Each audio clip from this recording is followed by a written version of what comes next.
Alors, les publics les plus éloignés du marché du travail, c'est évidemment les plus compliqués à réinsérer, hein, et c'est de cet enjeu dont on va parler ensemble. Alors, Nicolas, vous êtes à côté de moi, donc je vais commencer avec vous. L'inclusion par l'emploi, ça nécessite, et ça fait plusieurs fois qu'on prononce cette expression depuis ce matin, de repousser les frontières des schémas traditionnels. Et là, en l'occurrence, les schémas d'emploi. Comment fait-on aujourd'hui, je vais un peu de but en blanc, hein, pour recruter différemment ? Bonjour à tous et merci pour cette invitation. Déjà, il est urgent de rappeler un chiffre. Le taux d'emploi dans les quartiers prioritaires de la ville est de plus de 20 points inférieur à la moyenne nationale. C'est une réalité aujourd'hui, c'était la même réalité il y a 10 ans. Les choses n'évoluent pas, malheureusement, malgré les dispositifs publics qui ont été mis en place. La Cour des comptes relève que, par exemple, le dispositif Un jeune, une solution a eu de nombreux impacts positifs, mais quand on regarde leur impact dans les quartiers les plus pauvres de France, il n'y a pas eu d'effet, les effets escomptés.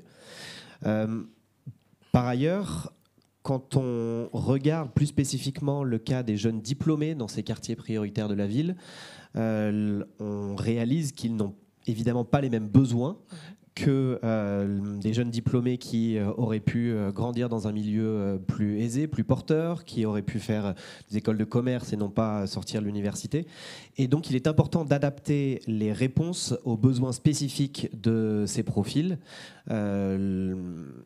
Pour ça, il y a plusieurs leviers sur la manière dont on peut répondre à ces enjeux.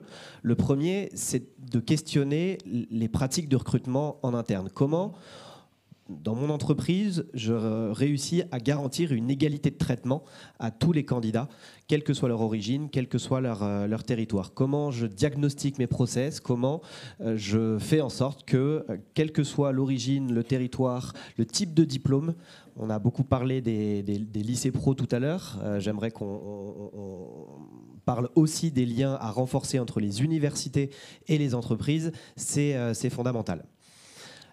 Un deuxième levier que l'on peut adresser, c'est d'investir dans des nouveaux modèles économiques. Des entrepreneurs sociaux dont on a parlé aujourd'hui apportent des réponses concrètes à ces enjeux sociétaux. Pour vous donner un chiffre, Mosaïque, on a depuis 18 ans permis à 25 000 jeunes de signer un contrat à la hauteur de leurs compétences dans des entreprises. Et nos amis d'Accenture ont chiffré ces gains économiques pour la collectivité à 10 000 euros par candidat placé par Mosaïque. Quand on fait le cumul, on est à 270 millions d'euros d'économisés pour la collectivité depuis 18 ans, pour un budget cumulé de moins de 70 millions d'euros.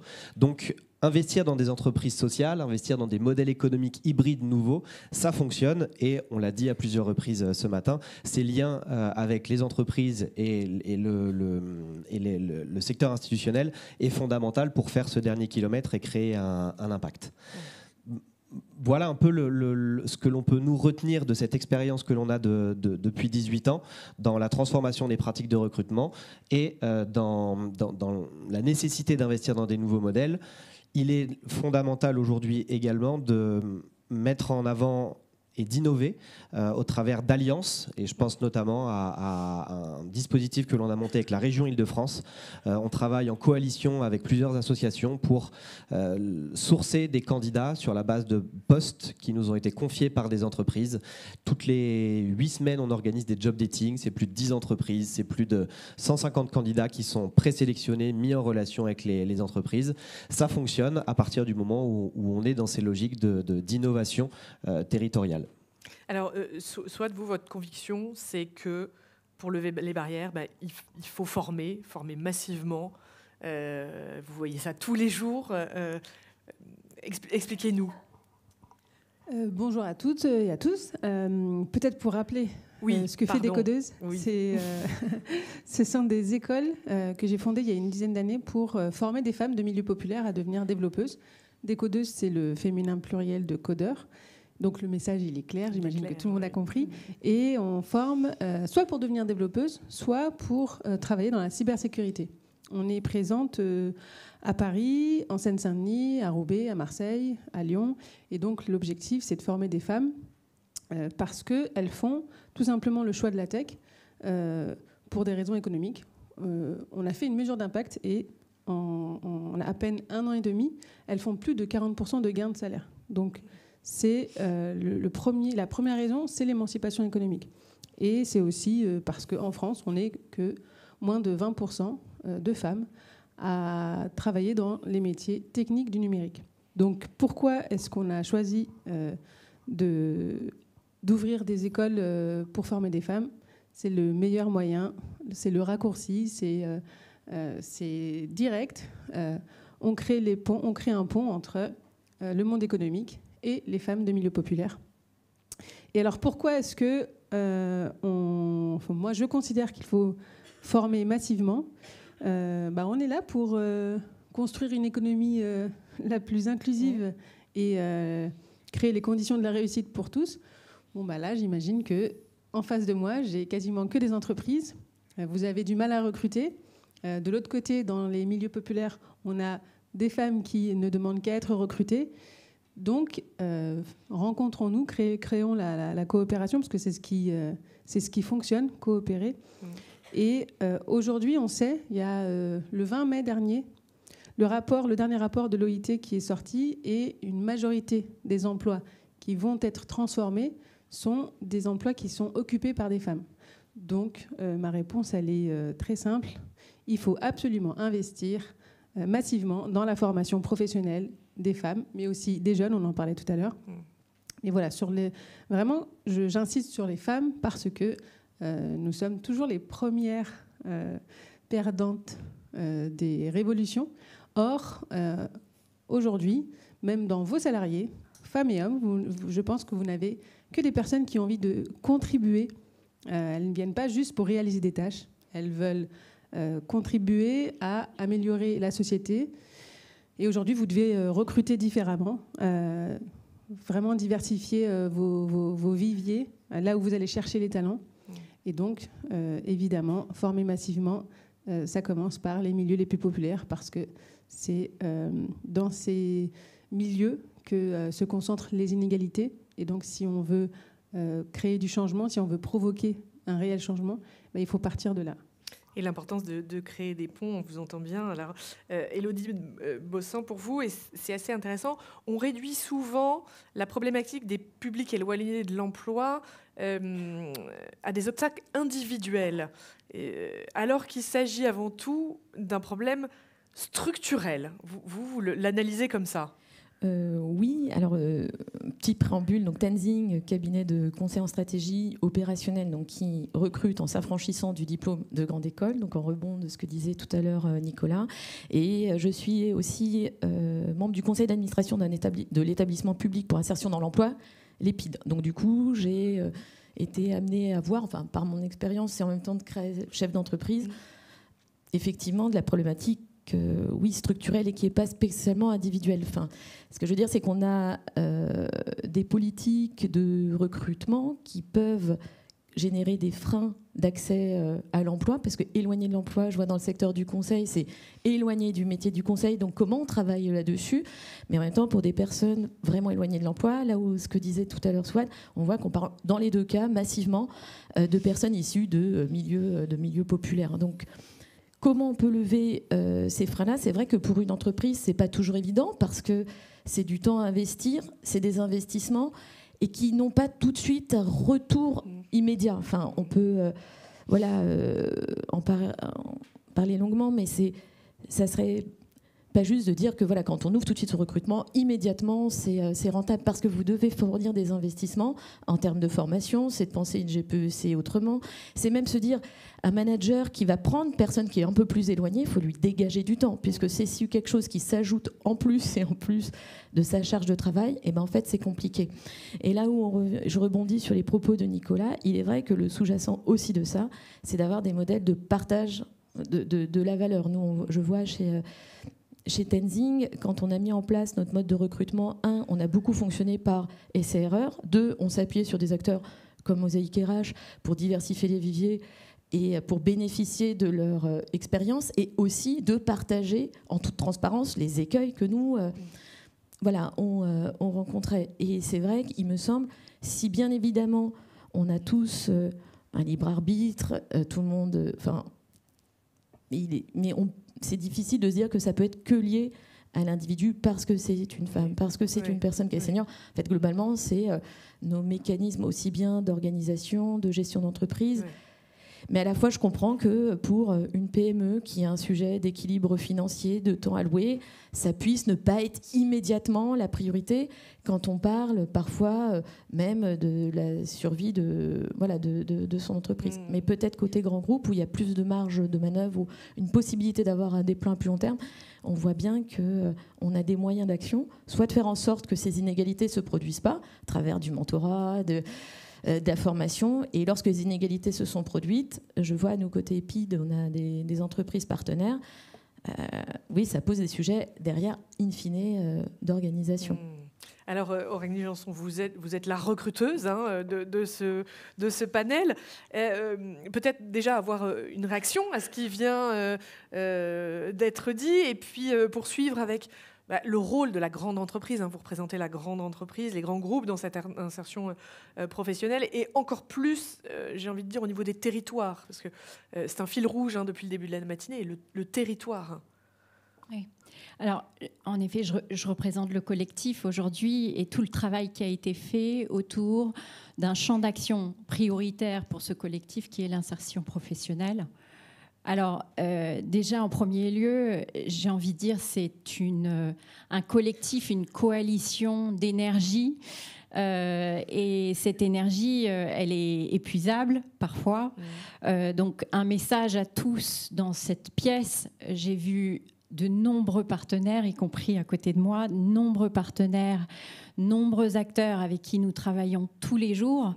Ça ne serait possible sans votre aide et sans ce maillage très fin à tous les niveaux que ce soit territorial ou au niveau de nos entreprises respectives. Nous avons besoin de cette coalition pour arriver à des résultats tangibles. Alors, résultats tangibles, déjà, en premier lieu, je tiens à rappeler quand même des ordres de grandeur et que j'ai entendu aussi tout à l'heure. Nous représentons 38 entreprises dans ce collectif, 38 entreprises, et nous accueillons d'autres entreprises qui souhaitent nous accompagner dans cet effort, bien sûr. 38 entreprises, c'est 2 millions aujourd'hui de CDI au sein de nos entreprises. Déjà, parlons également des salariés qui font partie tous les jours de cet effort de travail, de cet effort industriel en France. Donc 2 millions. 2 millions, quand j'oppose ce chiffre au nombre de demandeurs d'emploi, nombre d'inscrits qui a été cité tout à l'heure, 7 millions, il y a de quoi nous décourager. Pour autant, les actions sont concrètes, tout effort est bon, toute action apporte quelque chose, une valeur à un individu, à quelqu'un qui recherche un accompagnement, une insertion, une adaptation à un monde du travail qu'il ou qu'elle ne connaît pas. Donc toute action apporte une valeur. Et nous devons continuer. Donc, message à tous les acteurs ici qui nous accompagnent dans ce champ d'action qui est l'insertion professionnelle.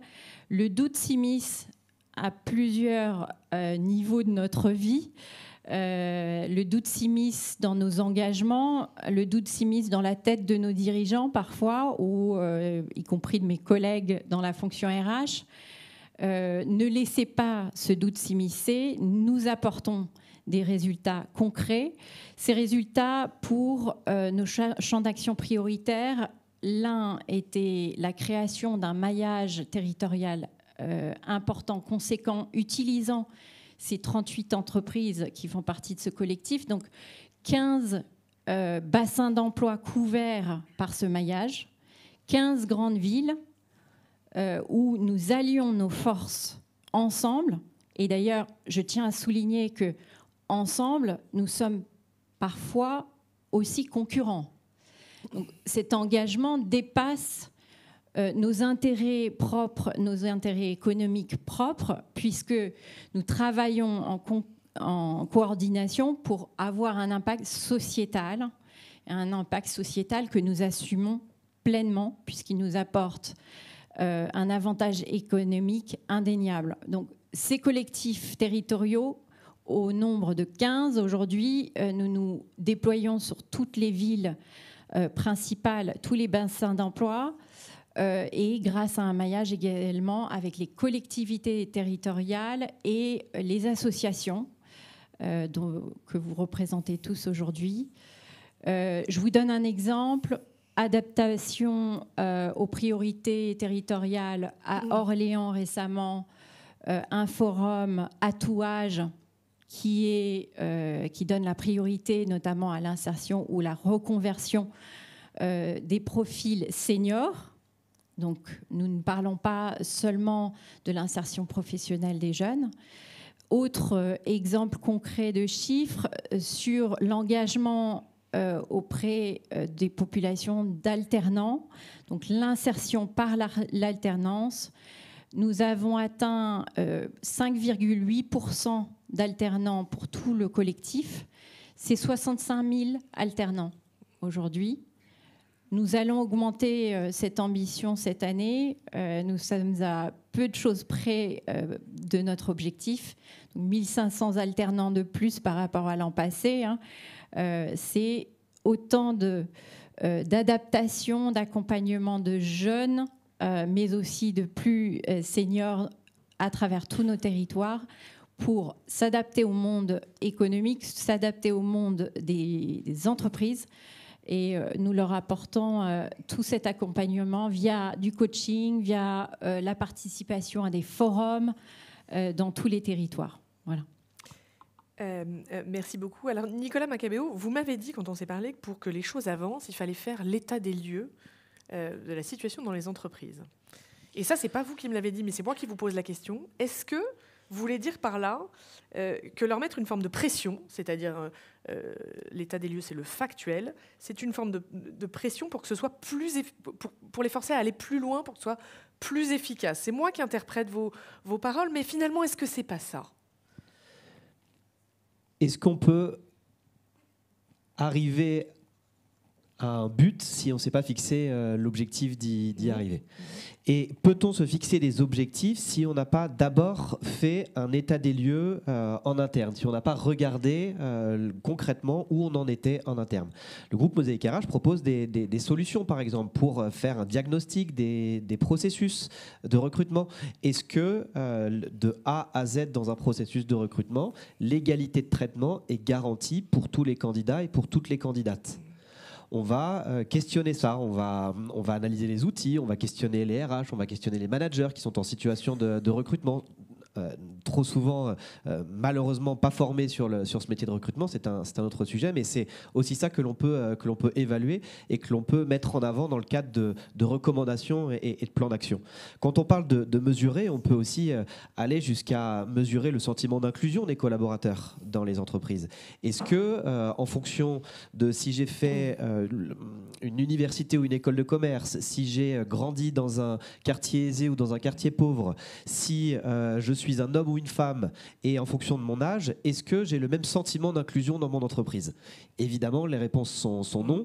Et en fonction, et ça c'est notre expérience empirique qui le montre, plus on monte dans l'organisation, moins il y a de diversité au sein des instances dirigeantes. Donc c'est un problème qu'on partage tous, et faire cet état des lieux, il permet de mettre le doigt sur des chiffres concrets que nous partageons avec l'ensemble des membres du COMEX, avec l'ensemble des équipes de la direction des ressources humaines, avec parfois même les syndicats, pour pouvoir mettre le doigt concrètement sur où on en est et pouvoir fixer des nouveaux objectifs forts de ces nouveaux KPI diversité et inclusion qui seront sortis de cette analyse.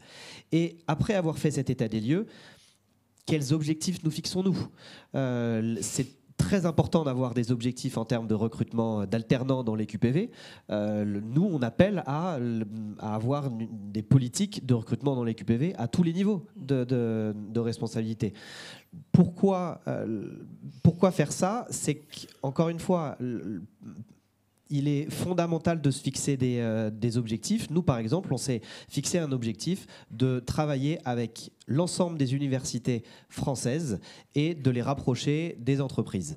On a lancé un programme qui est sous forme d'un contrat impact social, et je remercie notamment la BNP Paribas qui en est partenaire et investisseur, qui vise à travailler spécifiquement avec des jeunes, des étudiants en dernière année d'études, qui sont soit résidents en quartier prioritaire de la ville, soit boursiers, et de faire en sorte qu'au moment de leur diplôme, ils soient sur la même ligne de départ que les autres élèves venant de milieux sociaux plus aisés pour décrocher un emploi. Pour ça, on va injecter du coaching, un accompagnement et des liens avec les entreprises. On fait venir les entreprises au sein des universités et on crée des programmes, notamment aussi de mentorat. Donc toucher l'ensemble des universités françaises et les rapprocher du monde économique, ça c'est un objectif que nous nous sommes fixés. Et de manière différente, on appelle les entreprises à rejoindre un plan d'action que nous lançons pour réaliser 100 000 recrutements dans les quartiers politiques de la ville. Évidemment, seul, on n'y arrivera pas. L'idée, c'est de faire coalition et les entreprises, vous avez de nombreux outils à votre disposition, de nombreux acteurs associatifs qui sont à votre disposition. De notre côté, on a lancé une plateforme qui s'appelle diversifiervostalents.com avec le soutien fort d'Accenture depuis de longues années qui permet d'avoir accès à un vivier qualifié. Mais il n'y a pas que nous, il y a de nombreux autres acteurs qui sont à votre disposition pour identifier et trouver ces candidats et les mettre à votre disposition pour le mieux. Alors, Élodie Bossan-Nicolas parlait notamment des managers. Est-ce qu'il faut aussi s'interroger sur nos pratiques managériales, nos fonctionnements d'organisation, de recrutement, qui peuvent contribuer à l'exclusion ? Oui, en tout cas, c'est un facteur de succès, de travailler là-dessus. Et là encore, je vais plutôt prendre peut-être un angle qui est que aujourd'hui, les entreprises investissent assez, en tout cas, dispensent des formations de sensibilisation, lutte contre les discrits, déconstruction des biais. Mais réellement, au quotidien, quand on parle de l'accompagnement managérial, comme être mentor, ça s'apprend, il faut réussir à organiser le temps de travail des managers pour qu'ils aient le temps de former. Si je donne l'exemple de Tenzing, puisque c'est l'exemple que pour le coup j'aurais, là on a recruté récemment pour donner un écart à un jeune qui avait arrêté ses études à 15 ans, qui a travaillé pendant 7 ans dans le bâtiment et qui a fait une reprise d'études et débarque dans le conseil. Il y a forcément un travail du côté du management sur de ne pas confondre codes sociaux et codes d'entreprise. Globalement, ce jeune a bien les codes de l'entreprise, mais les codes sociaux qui sont les siens sont différents des codes qui sont communément partagés, et donc on sent que ça frotte. Donc, ça veut dire que là, il y a accompagné manager. Mais après, il y a détaché du temps pour qu'il puisse le former.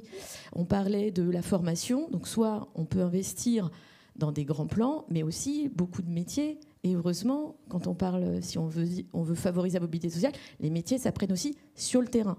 Pour apprendre sur le terrain, et là encore, il faut dégager du temps, parce que c'est bien par la pratique que les jeunes ou des moins jeunes peuvent apprendre. Donc là, j'ai ce cas de ce jeune collaborateur. Finalement, c'est un succès. Il était en stage, on lui propose un CDI, et tant mieux. On sait que nous, de notre côté, il va falloir qu'on travaille avec les clients sur la perception qu'ils auront quand il arrivera, parce qu'il a pas, il y a des codes corporate qu'il n'a pas forcément.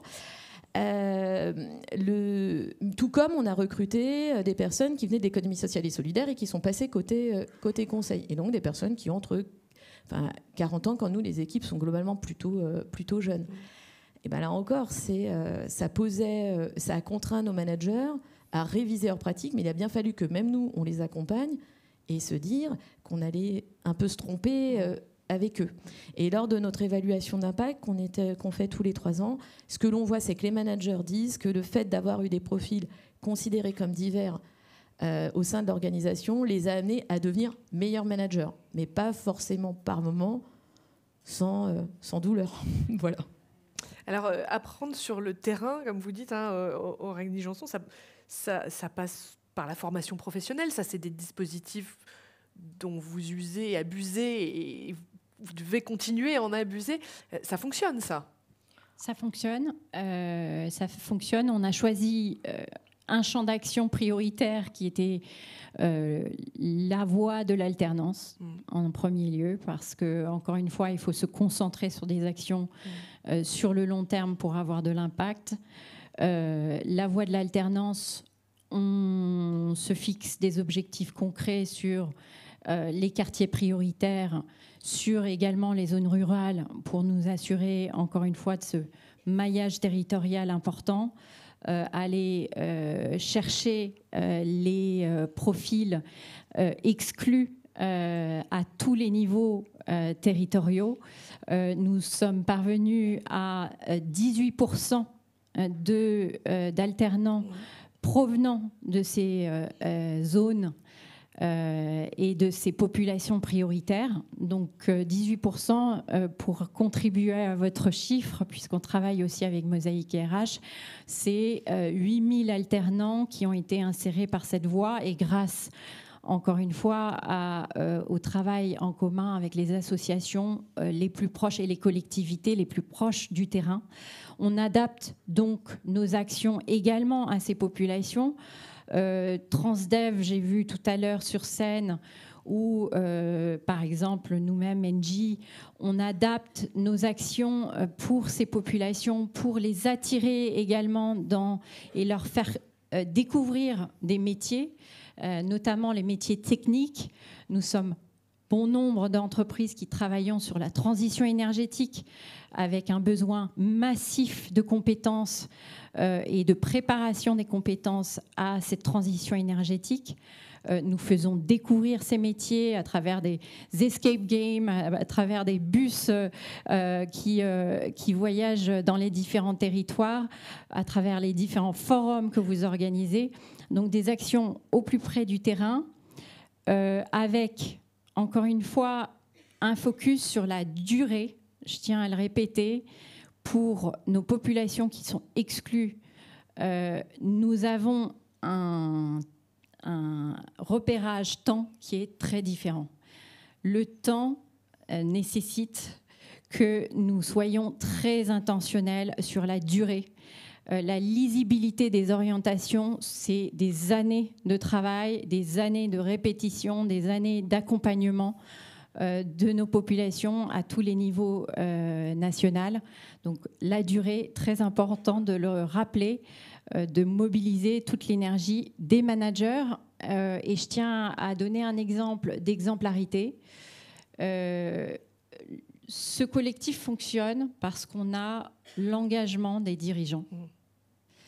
Et c'est l'engagement des dirigeants qui a créé ce collectif. Ça n'est pas dans un sens différent, par exemple, des contributeurs individuels qui ont lancé cette démarche. Ce sont les dirigeants de ces entreprises qui ont lancé la démarche et qui s'impliquent personnellement dans cette exemplarité.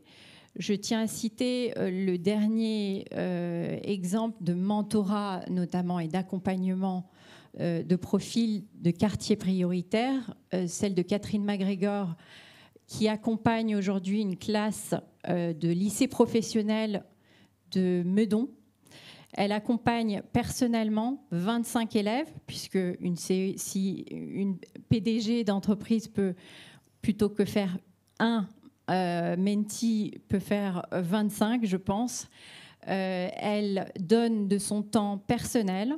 C'est un PDG qui est bien pris, mais de son temps personnel pour accompagner ces jeunes. Une relation privilégiée, privée, a été tissée avec ces 25 jeunes du CFA.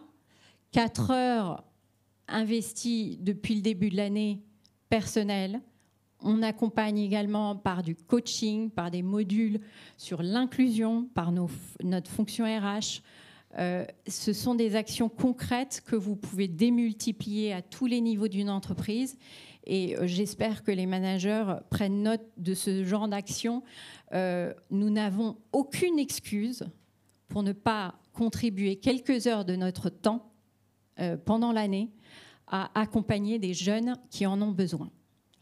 Alors, merci beaucoup. Souad Boutegrabé-Achiba, on a parlé de beaucoup de choses, beaucoup d'initiatives, beaucoup d'actions menées par les entreprises. Est-ce que la cerise sur le gâteau qui lèverait une dernière barrière, ce serait changer de regard? Quelque chose de plus soft skill, finalement? Alors, quand on a échangé, moi, je disais que pour accéder à l'emploi, il faut pouvoir accéder aux réelles compétences. Et donc, c'est pour ça que, pour moi, la formation professionnelle, c'est concret, c'est réel. Mais c'est surtout qu'on parle souvent des publics éloignés du marché du travail. Mais en fait, ça n'est pas du tout cela. Ce ne sont pas des publics qui sont éloignés du marché du travail. Ce sont tout simplement des personnes sur lesquelles on porte un regard. Donc nous, moi j'y étais puisque j'ai été au chômage et j'ai fait une reconversion dans la programmation. Et quand je suis devenue développeuse, je me suis aperçue que autour de moi, il n'y avait que des hommes d'école d'ingé. J'étais la seule d'une reconversion professionnelle et c'est comme ça que j'ai monté Décodeuse parce que ça n'existait pas pour moi. Donc je l'ai créé pour nous toutes, pour qu'on puisse se former et accéder à l'emploi. Mais c'est surtout qu'il faut changer le regard sur les personnes que l'on a envie de recruter et aussi, il faut changer les pratiques RH. Si vous continuez de vouloir recruter à partir d'un diplôme ou d'un parcours linéaire, déjà aujourd'hui, ça n'est plus le cas. Il n'y a plus personne qui a un parcours linéaire. On a tous envie de construire une carrière moins de 10 ans, entre 5 et 10 ans dans une entreprise, puis ensuite essayer l'entrepreneuriat, et puis ensuite essayer une aventure dans le social. Enfin, et donc ça, il faut aussi l'avoir en tête, c'est qu'on n'a plus des profils linéaires, et donc il faut valoriser la reconversion professionnelle. Les échecs aussi, il faut les valoriser. Ce sont des apprentissages. Donc voilà, pour moi, les deux choses à faire maintenant et sur lesquelles vous pouvez vous engager, c'est changer le regard et changer les pratiques RH. Message passé. Merci à tous les quatre.